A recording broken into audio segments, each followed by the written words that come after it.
सवाल इस बात मुद्दे पर उठाए जा रहे हैं कि बिहार जैसे राज्य में प्रमाण पत्रों का बहुत दिक्कत होती है। कई लोगों का जन्म प्रमाण पत्र भी नहीं है, उनका बर्थ रजिस्ट्रेशन भी कई जगह पर नहीं हुआ है। 75% कवर उस पर दिखाई देता है। दूसरी बात यह उठाई जाती है कि 2003 के बाद ही क्यों, जस्ट बिकॉज 2003 के पहले इस तरीके की ड्राइव हो चुकी है, 2003 के बाद ही क्यों?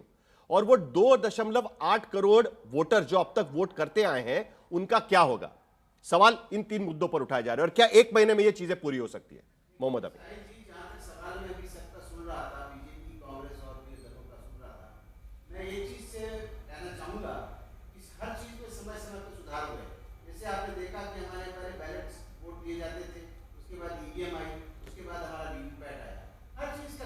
मोहम्मद अमीन जी की कुछ आवाज में दिक्कत है। मैं कहना चाहूंगा जरा उनकी आवाज ठीक की जाए, क्योंकि उनकी आवाज ठीक से नहीं पहुंच रही है। जरा उनकी आवाज ठीक की जाए। तब तक शहजाद पूनावाला आपको जवाब देना है, जल्दी से जवाब दे दीजिएगा, उसके बाद मोहम्मद अमीन जी के पास चलेंगे। शहजाद पूनावाला। देखिए, मैं तो पहले तो मानव जी आपने बिल्कुल सही कहा कि मैं रोज़ माफ़ी मांगने के लिए तैयार हूँ। माफ़ी मांगने से इंसान बड़ा होता है, परंतु आप कस्बा में जो हुआ है बच्ची के साथ, उसके लिए कब माफ़ी मांगेंगे? शर्मनाक बयान नहीं देंगे कि वहाँ पर बेटी की गलती थी। मुझे लगता है आरजी कर पार्ट 2 जो हुआ है आज, उसके लिए आपको माफ़ी मांगनी चाहिए और इतना अहंकार नहीं होना चाहिए। तो दूसरी बात पे आता हूँ। देखिए, आपने ही जवाब दे दिया कि किस प्रकार से इसमें 326 आर्टिकल के तहत सिटीजनशिप बहुत अनिवार्य है। सिटीजन ही वोट कर सकता है। कोई बांग्लादेशी को बुलाकर, कोई रोहिंग्या को बुलाकर, दामाद बनाकर उनको नहीं दे सकते वोटिंग राइट। और 1987 आदरणीय राजीव जी के समय का कानून है जिसने ये तिथि स्थापित की है। अब राजीव जी से प्रॉब्लम है तो राहुल जी को आप बताइए। परंतु अभी इन्होंने एनआरसी की बात की। वैसे तो इनको हर चीज में ही एनआरसी नजर आता है, सीए में भी एनआरसी नजर आ रहा था, पर एनआरसी की सबसे ज्यादा प्रबल दावेदार और वकालत करने वाली पता है कौन थी? ममता बनर्जी ने यूं कागज उठाए और सोमनाथ जी पे भेजा, फेंका था, स्पीकर थे हमारे, कि ये लेफ्ट वाले जो है यहाँ पर सारे बांग्लादेशियों को नागरिक बना रहे हैं, इनको जल्दी से छांट कर बाहर कीजिए। ये ममता बनर्जी का 2005 का सर्वे हुआ ना, उसमें 6 साल चले गए। और यहाँ पर ये सवाल उठा रहे कि एक महीने में सर्वे कहां से खत्म होगा? वो टाइम लिमिट की जो बात की जा रही है ना, वो उसके वजह से की जा रही है। आपने एनआरसी का जिक्र छेड़ा है तो नहीं, एनआरसी पहले तो मैं आपको बता दूं कि ये एनआरसी इनका भ्रम है। ये मैं नहीं कह रहा हूं कि ये एनआरसी है, इसको अन्यथा मत लीजिए। ये एनआरसी इनका भ्रम है। और अगर ये एनआरसी वाला एक्सरसाइज ही है तो बाकी के भी जो सालों में ये एसआईआर हुआ है, वर्षों में एसआईआर हुआ है, क्या वो उस समय पर भी एनआरसी करवा रहे थे? वो भी, उसका भी जरा ज्ञान दे दे। अच्छा, चलिए आखिरी बात पर आते हैं, क्योंकि प्रियंका भारती जी ने भी बहुत सारी बातें रखी। प्रियंका भारती जी ने बहुत सारे फैक्ट गिनाए, हालांकि उन्होंने 11 डॉक्यूमेंट कौन से वो नहीं बताया। आधा सच बताना है, पूरा सच नहीं बताना है। मैं प्रियंका जी से एक ही सवाल पूछना चाहता हूं। यही प्रियंका जी 1 साल पहले आपके डिबेट पे आती थी साहिल जी 5 बजे के, और बोलती थी सीए से मुसलमानों की नागरिकता छीन जाएगी। सीए से मुसलमानों की नागरिकता छीन जाएगी, आरजेडी का ऑफिशियल स्टैंड है। पहले इनको बताइए कि इस स्टैंड पे ये माफी मांगते हैं। पहले इनको बताइए कि जो बाइपोल बंगाल में जीतते हैं, ईसीआई वहां पर ट्रस्टवर्दी है मानव जी, वहां पर ईसीआई बिल्कुल ठीक, और यहाँ पर ईसीआई गड़बड़ है। ये वही मानसिकता है ना, इमरजेंसी वाली मानसिकता, कि परिवार तंत्र को संविधान तंत्र के ऊपर रखे, जहां परिवार की हार होने वाली है। 2019 में सीए का कानून पारित किया गया। सीए के नियम बनाने में कितना समय लग गया वो भी जरा बताना चाहिए। अभी मोहम्मद अमीन जी हमारे साथ जुड़ गए हैं, उनकी आवाज ठीक हो गई है। मोहम्मद अमीन जी, मैंने 3 सवाल आपको पूछे थे, उसके जवाब आपको लेना होगा। एक मिनट जरा, नहीं, मैं आपका जवाब लूंगा। मोहम्मद अमीन जी का संपर्क बीच में टूट गया था, उनका जवाब जरा खत्म करने दीजिए। वो कुछ इंपॉर्टेंट चीजों पर प्रकाश डालेंगे। मोहम्मद अमीन।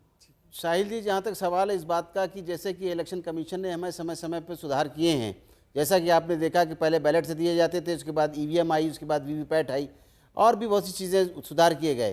तो मेरा ये कहना है कि अभी भी जो इलेक्शन हुए महाराष्ट्र में, हरियाणा में, तो वोटर लिस्ट के बारे में ये कहा गया कि कुछ वोटर लिस्टों के नाम गलत जोड़ दिए गए। अब इसीलिए आप देखिए कि अपना अकाउंट खोलने जाते हैं हमारी देश की जनता, तो बैंक के अंदर सारे पेपर लगाती है। ड्राइविंग लाइसेंस है तो उसमें सारे पेपर लगाते हैं। साहिल जी, पासपोर्ट बनाते हैं तो उसमें भी हर चीज़ का देना पड़ता है दस्तावेज। फिर पैन कार्ड बनाते हैं, फिर आधार कार्ड। लेकिन आपने देखा होगा कई बार आधार कार्ड फर्जी पाए गए हैं, ड्राइविंग लाइसेंस फर्जी पाया गया है, सिर्फ एक पासपोर्ट को छोड़ के और बैंक के अकाउंट को छोड़ के, बाकी आप देखेंगे। तो सवाल इस बात का है कि अगर ये कह दिया गया कि इलेक्शन कार्ड के ऊपर लेटेस्ट फोटो लगे तो क्या गलत बात है? फेस क्लियर नहीं होना चाहिए आज का? फिर रिसेंटली जहाँ सब बिहार में आप देखिए, मैं ये कहना चाहूँगा आपको कि जो बार बार ये अपोजिशन बात को उठाता है कि बिहार से शुरू किया जा रहा है, भाई अब बिहार के चुनाव होने हैं इसलिए उससे शुरू किया गया है। आपको याद होगा अगर इतिहास में तो ईवीएम जब शुरू हुई तो उसका पायलट प्रोजेक्ट जो है केरला से शुरू किया गया, तो कहीं ना कहीं से तो शुरू किया जाएगा। और दूसरी बात बिहार और बंगाल की इसलिए बात और ज़रूरी है कि वहाँ के जो दस्तावेज हैं, रीज़न आप देखिए ना कि नेपाल, बर्मा, बांग्लादेश, कई कंट्रीज़ के साथ में उनके बॉर्डर मिले हुए हैं। और इलेक्शन कमीशन को कहा गया, क्वेश्चन किया गया पिछली बार बंगाल में कि 7 फेज़ में चुनाव क्यों कराए गए। This is the reason. हमें सिक्योरिटी चाहिए होती है, हमारा इंफ्रास्ट्रक्चर चाहिए होता है, चेकिंग चाहिए होती है, हर चीज़ होती है। बॉर्डर है, इंटरनेशनल बॉर्डर की वजह से ये चीज़ें होती हैं। अगर ये कुल पेपर्स मिलाकर मांगे जा रहे हैं, मोहम्मद शाहिद अमीन जी, जी, पेपर्स अगर मांगे जा रहे हैं तो इसमें कोई बुराई चीज़ नहीं है जी। तेजस्वी यादव से हमारे संवाददाता ने बात की है, जरा सुन लेते हैं। उन्होंने कुछ सवाल उठाए, उसको लेकर मैं दोबारा लौटूंगा। संगीत रागी जी के पास भी मुझे जाना है। तेजस्वी यादव क्या कह रहे हैं, जरा सुन लेते हैं एक बार। 8 करोड़ लोगों के डोर टू डोर जाएंगे और ऐसी ऐसी डॉक्यूमेंट ये मांग रहे हैं जो गरीबों के पास है ही नहीं। वोट का राज मतलब छोट का राज। लोकतंत्र में, संविधान में ये ताकत हम लोगों को मिला है, गरीबों को ताकत मिला कि वो वोट दे सकते हैं। अब वोटिंग का अधिकार छीन रहे हैं। पहले वोटिंग का अधिकार ये छीनेंगे, फिर राशन छीनेंगे, फिर पेंशन छीनेंगे। ये वंचित करना चाहते हैं जो लोग हैं। लास्ट टाइम हुआ था तो 2 वर्ष लगे थे, ये 25 दिन में कैसे पूरा हो जाएगा? कौन सा मैकेनिज्म है? जरूरत क्यों आ पड़ी?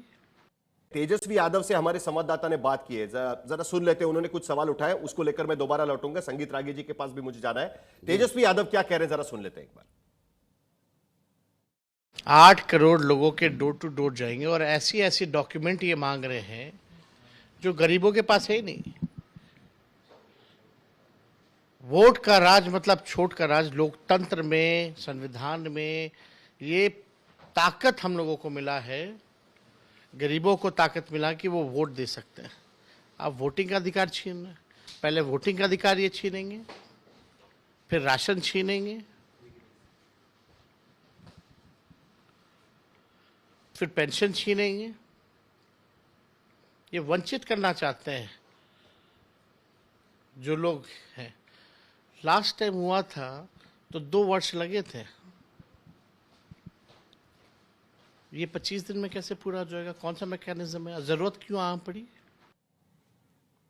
कुल मिलाकर संगीत रागी के पास जाने के पहले मोहम्मद अमीन, एक सवाल का जवाब आपसे चाहिए। सवाल बार बार ये उठाया जा रहा है कि इतनी बड़ी ड्राइव 25 दिन में कैसे पूरी होगी। तेजस्वी यादव भी वही सवाल उठा रहे हैं और अभी विपक्ष के पैनल ने भी वही सवाल उठाए कि 1 महीने के भीतर इतने जल्दबाजी में कैसे होगा। देखिए वहाँ पर हमारे जो बीएलओज हैं उनकी संख्या बढ़ा दी गई है और ऐसा नहीं कि कोई घर को छोड़ा जाएगा। डोर टू डोर हमारा बीएलओ जाता है, पूरी इन्फॉर्मेशन लेके आता है। अगर जो फॉर्म नहीं भर सकते, पढ़े लिखे नहीं हैं, तो ये ड्यूटी है बीएलओ की कि वो जाके फॉर्म भरेगा और उनको काउंटर फाइल दे के आएगा। और अगर उनके फेसेस के लिए फ़ोटो की बात है तो फेस तो चाहिए होगा क्योंकि वो मिलाया जाता है। और जहाँ तक सवाल है डॉक्यूमेंट्स का, तो अगर वहाँ का रहने का डॉक्यूमेंट नहीं मिलेगा तो कैसे वो सर्टिफाई करेगा बीएलओ कि ये यहाँ का रहने वाला है, ये इसकी उम्र है? कैसे होगा? ये चीज़ें आप तो हर चीज़ में देने को तैयार हैं। आप रजिस्ट्री कराने जाते हैं गाँव के लोग, तो वहाँ पूरी चीज़ें दे के आते हैं। आज भी आधार कार्ड लगता है, आज भी पैन कार्ड लगता है, और नहीं तो पासपोर्ट लगता है। कुछ ना कुछ तो है। तो अगर आप चाहते हैं चुनाव आयोग के अंदर सुधार करना, चुनाव आयोग के ऊपर उंगली नहीं उठाना चाहते और चाहते हैं कि निष्पक्ष रहे, हमारा चुनाव आयोग चाहता है कि हर वोटर उसका एक एक वोट पड़े। ये संविधान का अधिकार है, उसको दिया हुआ, उसको हम मना नहीं कर सकते, उसको हम शामिल करेंगे। और इलेक्शन कमीशन की कोशिश होती है ज्यादा से ज्यादा वोट परसेंटेज बढ़े। क्या इसी के वजह से जी सरकारी पक्ष के हिसाब से आरोप लगाया जा रहा है कि भ्रम फैलाने की कोशिश की जा रही है? संगीत रागी, विपक्ष की तरफ से भ्रम फैलाने की कोशिश की जा रही है, आरोप इसलिए बार बार लग रहा है। बात को मैं मानता नहीं। जब तक पूरी फॉर्मेलिटी नहीं होगी तब तक वहां पर चुनाव नहीं होगा, चाहे थोड़ा दिन ज्यादा एक्शन करना पड़े। अभी इतनी जल्दी नहीं है, लेकिन हाँ, चुनाव आयोग के जो कार्ड है, वोटर लिस्ट है, वो सही होनी चाहिए। संगीत रागी,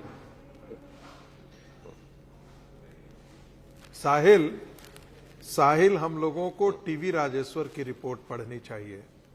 मैं इसलिए कह रहा हूं कि वो बंगाल के गवर्नर थे, आईबी के डायरेक्टर थे, और उन्होंने बताया है बड़े डिटेल से, बैक टू बैक एक बड़े अखबार में, प्रतिष्ठित अखबार में उन्होंने लेख भी लिखा था, कैसे बंगाल के सीमावर्ती क्षेत्रों में फेक वोटर आईडी कार्ड बनाया गया है। और ये सारे बांग्लादेशी घुसपैठिए हैं। बिहार के अंदर जो है वो बांग्लादेशी घुसपैठिए, पाकिस्तान का आईएसआई नेपाल के सहारे यहां पर काम करता है।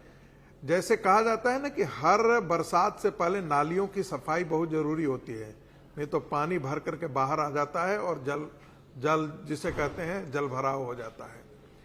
ये वही फ्रॉड और यही चोर लोग हैं, लोकतंत्र के चोर हैं, ये लोकतंत्र के भ्रष्टाचारी हैं। ये मैं 1977 से चुनाव देख रहा हूं और तब मैं गांव का एक छोटा सा एनेक्डोट है कि कांग्रेस पार्टी का एक गुंडा आता था, पिस्टल चलाता था, बम चलाता था, बूथ पर सारे एक व्यक्ति और दो व्यक्ति बैठ करके ठप्पा मारता था और मटन और चिकन खिला करके रिटर्निंग ऑफिसर को वहां से पैकेट बांध करके भेज देता था। यही लालू के धंधे का था।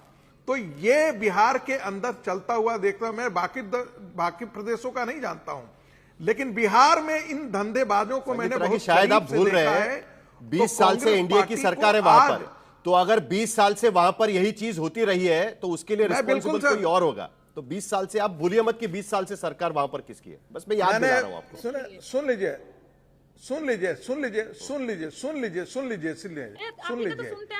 ये सिलसिला खत्म हुआ है टीएन सेशन से टीएन सेशन के बाद से ये चीजें खत्म हुई हैं। उससे पहले की मैं बात कर रहा हूं, उससे पहले यही धंधे हुआ करते थे बिहार के अंदर। और आज के दिन यदि आपसे मांगा जा रहा है कि आप वाकई इस देश के नागरिक होने के लायक हैं या नहीं है, तो लालू प्रसाद यादव के वंश को क्यों इतनी परेशानी है भाई? किस लिए परेशानी है? लायक है कि नहीं ये सवाल नहीं पूछा जा रहा है संगीता जी, मैं आपको जरा करेक्ट करना चाहता हूं। पूछा सिर्फ ये जा रहा है कि आप इस देश के नागरिक है कि नहीं है, लायक है कि नहीं है तय करने का अधिकार इलेक्शन कमीशन को नहीं है। जरा मैं आपको क्लैरिफाई कर दूं सर प्लीज। भाई नहीं आप लायक है कि नहीं ये तय करने का अधिकार इलेक्शन कमीशन को नहीं दिया हुआ। आप इस देश के नागरिक है कि नहीं सिर्फ ये तय करने का अधिकार है इलेक्शन कमीशन को। आप वोटर है कि नहीं ये तय करने का अधिकार इलेक्शन कमीशन को है। लायक है कि नहीं ये तय करने का अधिकार नहीं है। साहिल आप ज्यादा बोलते हैं, बोलने नहीं देते हैं। मैं वही उसके जोड़ने वाला था। नहीं मैं आपको करेक्ट कर रहा हूं सर। तभी आप नहीं ये सही नहीं है। आप यहाँ के संगीत रागी जी ये सही नहीं है, और ये सही नहीं है, बिल्कुल सही है, ये बिल्कुल सही नहीं है, बिल्कुल सही है। नहीं संगीत रागी जी बिल्कुल सही नहीं है। आप गलत शब्द का इस्तेमाल करेंगे तो उसको मैं आपको टोकूंगा। आप अगर गलत शब्द का इस्तेमाल करेंगे, इस देश का नागरिक होने के लायक कोई है कि नहीं है तय करने का अधिकार किसी को नहीं है। आप मुझे ये नहीं कह सकते। अगर आप गलत शब्द का इस्तेमाल करेंगे तो मैं बिल्कुल आपको टोकूंगा। ये बिल्कुल सही नहीं है। आपने गलत शब्द का इस्तेमाल किया। शब्द का प्रयोग नहीं कर रहा हूं। आप गलत शब्द का इस्तेमाल कर रहे हैं। चलिए प्रियंका भारती आप बात करेंगे, जरा प्लीज इनका आवाज कम करिए। प्रियंका भारती आपकी बात खत्म करिए, फिर शहजाद बात करेंगे। साहिल जी, जिस व्यक्ति को आपने राजनीतिक विश्लेषक बना करके बुरा रखा है, ये आरएसएस के एजेंट धारी हैं। और दूसरी बात, जब ये देश छोड़िए ना सर, आप मैडम आप जो मुद्दा है उस पर बात करें। को ये बांग्लादेशी बताते हैं तो सवाल तो इनसे भी होगा। इनकी 10 पुश्तों पीछे चली जाऊं, खुद आर्यन निकल जाएंगे। देश के निवासी है नहीं, सवाल उठाते हैं लालू जी और तेजस्वी जी पर। हम मूल निवासी हैं, ये आपको जान लेना होगा। और आपकी खाल तो अभी खींच ली गई है एंकर महोदय द्वारा, तो मुझे ज्यादा खींचने की जरूरत नहीं है आपको। और रही बात बांग्लादेशी बोलने की, तो सुधर जाइए। जितने दलित पिछड़े हैं ना, एकजुट है, लामबंद है। तो जो गृह युद्ध छेड़ने का काम चुनाव आयुक्त कर रहे, मुख्य चुनाव आयुक्त अमित शाह जी के साथ मिलकर के उसको रोक दीजिए, थाम लीजिए, नहीं तो बहुत बुरा होगा। बुरा इसलिए होगा ठीक है शहजाद, यूनिवर्सल आखिर के 30 सेकंड है मेरे पास। शहजाद चलिए जरा शांत करिए, सबको शांत करिएगा। शहजाद आखिर में कुल मिलाकर मैं आखिर में आपसे जानना चाहता हूं, सरकार के प्रवक्ता होने के नाते आपसे एक जानना चाहते हैं। कुल मिलाकर सवाल यह पूछा जा रहा है कि जो प्रक्रिया बीएलओ के तरफ से जारी की जाएगी, क्या वो पारदर्शी तरीके से होगी, लोगों को अपनी बात रखने का मौका मिलेगा? ये सारी चीजों को लेकर विपक्ष दरअसल सवाल उठा रहा है। शहजाद पूनावाला। साहिल जी, मैंने इसीलिए आपको पहले के भी उदाहरण दिए। इन्होंने बोला कि वक्फ आएगा मस्जिद छिन जाएगी, इन्होंने बोला सीए आएगा नागरिकता छिन जाएगी। ये इसी प्रकार से भ्रम और डर का माहौल फैलाते हैं। और दो सवाल छोटे छोटे हैं। आपको पता है कि दलित मुस्लिमों की चिंता ये कर रहे हैं, मुस्लिमों का वोटिंग अधिकार ले लो। ये संजय राउत का ऑन रिकॉर्ड बयान है। प्रियंका जी उनकी अलायंस पार्टनर है, बताइए क्या स्टैंड है इनका। दूसरी बात, एक बार आरजेडी ने ओसामा बिन लादेन के लुक अलाइक को लाया था कैंपेनिंग में। कौन उनको बांग्लादेशी और पाकिस्तानी मानता है ये खुद बता रहे हैं। वोटरों को कौन किस दृष्टि से देखता है ये खुद बता रहे। संगीत रागी को गाली देने से कुछ नहीं होगा प्रियंका जी। आपकी पार्टी ने ओसामा बिन लादेन के हमशक्ल को लाया था कैंपेनिंग में, पता है आपको? आप नहीं आए ये प्रवक्ता, आपको नहीं पता। आप जानकारी प्राप्त कीजिए पहले अपनी पार्टी के इतिहास में। नहीं सवाल आप ओसामा बिन लादेन को पूछा। कैंपेनिंग में ले गए थे आप। सीख कर क्या है आप उनसे? क्या बहुत कुछ सीखे हैं कि यहाँ आकर के देश के मुसलमानों को गाली देना है? भाजपा ने इसीलिए आपको चुनाव भेजा है, इसीलिए आए हैं। हम तो सब बड़े लोगों से सीखते जी। हमको बोलिएगा आप, हम अम्बेडकर जी को अपने पैरों तले नहीं रखते जी। बोलिएगा आप, हम अम्बेडकर जी को पैरों तले नहीं रखते, बस इतना सा है। हम अम्बेडकर जी को बिहार की राजनीति पर अलग से चर्चा कर लेंगे, लेकिन जरा एक मुद्दे पर क्लैरिफिकेशन बहुत जरूरी है। कांग्रेस के प्रवक्ता यहां पर सवाल उठा रही थी कुछ चीजों को लेकर। क्या प्रियंका जी आपको यह डर लगता है, प्रियंका गुप्ता, आपको क्या यह डर लगता है कि कहीं ना कहीं ये मुहिम चलाते समय उन लोगों का नाम भी कट सकता है कि जो दरअसल यहां के नागरिक है लेकिन उनके पास कागजात नहीं है, इसके वजह से वो वोट नहीं कर पाएंगे? क्या यह डर आपको सता रहा है? और अगर यह सता रहा है तो आपके बूथ लेवल एजेंट्स वहां पर क्या उनकी मदद कर सकते हैं? इलेक्शन कमीशन यह भी कहने की कोशिश कर रहा है, तो क्या इसकी गुंजाइश बचती है आज की स्थिति में? प्रियंका गुप्ता। साहिल जी, शहजाद जी ने अभी कहा कि वहां सिर्फ 4% महाराष्ट्र में वोट इंक्रीज हुआ। मैं इनसे पूछना चाहती हूँ कि जो इनके सीएम का क्षेत्र है देवेंद्र जी का, वहां 8% के करीब वोट इंक्रीज हुआ और वहां पर बीएलओ ने खुद कहा कि जो है वहां पर अनआइडेंटिफाइड जितने वोटर हैं वहां देखे गए। हजारों ऐसे केसेस दर्ज किए गए जो पूरी तरीके से दिखाते हैं कि वहां पर फेक वोटिंग हुई। उसके लिए चुनाव आयोग चुप है। अब यहाँ आमिर जी कह रहे हैं कि वोटर कार्ड फर्जी है। अरे भाई, वोटर कार्ड फर्जी है तो आप ये बताइए 2024 के प्रियंका जी मैं जरा थोड़ा करेक्ट कर दूं आपको। देखिए गलत बात नहीं जानी चाहिए। प्रियंका जी मैं आपको करेक्ट कर दूं। आपने अमीन जी क्यों नहीं, एक सेकंड शहजाद, एक सेकंड। प्रियंका जी एक सेकंड, मैं थोड़ा सा आपको करेक्ट कर दूं। 8% अगर वोटिंग वहां पर बढ़ा है, 8% वोटर अगर देवेंद्र फडणवीस के चुनाव क्षेत्र में बढ़ा है, तो उसके साथ साथ कांग्रेस के भी विधायक है कि उनके यहां पर 7-7, 8-8% इलेक्टोरल बढ़ा हुआ है। उसका जवाब आना अभी भी बाकी है। मेरा सवाल स्पेसिफिक है कि क्या आपको लगता है कि बिहार में इस प्रोसेस के वजह से कई लोगों का नाम कट सकता है कि जिनके पास सिर्फ डॉक्यूमेंट नहीं है लेकिन वो भारत के नागरिक है, उन पर अन्याय हो सकता है, इसीलिए यहां पर कांग्रेस पार्टी सवाल उठा रही है? क्या ये मेरा बेसिक सवाल है? बिल्कुल आप सही कह रहे हैं कि ये सबसे बड़ी चिंता का विषय है। आज अगर बात की जाए तो अमीन जी अपने माता पिता का आइडेंटिटी कार्ड पूरी तरीके से क्या दिखा सकते हैं? मैं इनसे पूछना चाहती हूँ कि ये वाकई एक चिंता का विषय है कि जो बिहार पूरी तरीके से लिटरेसी में कहीं पीछे है, कहीं आप देखिए पूरी तरीके से बाढ़ ग्रसित क्षेत्र है, वहां पर अगर हम लोगों से ये कहें कि आप अपना आइडेंटिटी कार्ड शहजाद 20 सेकंड आखिर के आपके पास है शहजाद, एक बड़ा स्ट्रेंज सा विषय हो जाएगा। और दूसरी चीज मैं ये भी ठीक है 20 सेकंड आपके पास है शहजाद। आखिर प्रियंका जी सुन लेते हैं साहिल जी 20 सेकंड ने सर मुद्दे पर बात करते हैं जल्दी से। साहिल जी बाकी छोड़िए, मेरी तारीफ वारीफ छोड़ दीजिएगा, मुद्दे पर आते हैं। चलिए मैं आ रहा हूं पर वो रुके तो। हाँ नहीं मैं आपकी तारीफ नहीं कर रहा हूं, मैं सिर्फ सच बयां कर रहा हूं कि 25 सीट थी जहां पर 8% से ज्यादा वोट बढ़ा था और उसमें कई सीट थी जहां कांग्रेस एनसीपी शरद पवार जीती थी, वो उन्होंने गायब कर दिया। दूसरी बात मैं कहता हूं कि ऐसा अगर कहीं पर भी लगता है कि कोई डॉक्यूमेंट छूट जाने से किसी का नहीं हो सकता है वोटर कार्ड या वो नहीं बन सकते वोटर और उनकी सिटीजनशिप नहीं मानी जाएगी, ऐसे बोलते हैं, तो सुप्रीम कोर्ट का दरवाजा अभी तक नहीं खटखटा है। ये वो लोग है ना जो हर छोटी बड़ी बात में सुप्रीम कोर्ट जाते हैं, अभी तक नहीं गए। मेरा समय खत्म हो गया इसलिए मुझे आपको रोकना होगा, लेकिन कुल मिलाकर वोटर लिस्ट में सुधार को लेकर इलेक्शन कमीशन जो ड्राइव शुरू करने वाली है बिहार में, उसको लेकर पहले से ही सवाल यहां पर उठाए जा रहे हैं और उसमें ट्रांसपेरेंसी की जिम्मेदारी भी कहीं ना कहीं इलेक्शन कमीशन पर होगी। वो ट्रांसपेरेंसी इलेक्शन कमीशन किस तरीके से दिखाती है उस पर भी हमारी नजर बनी रहेगी।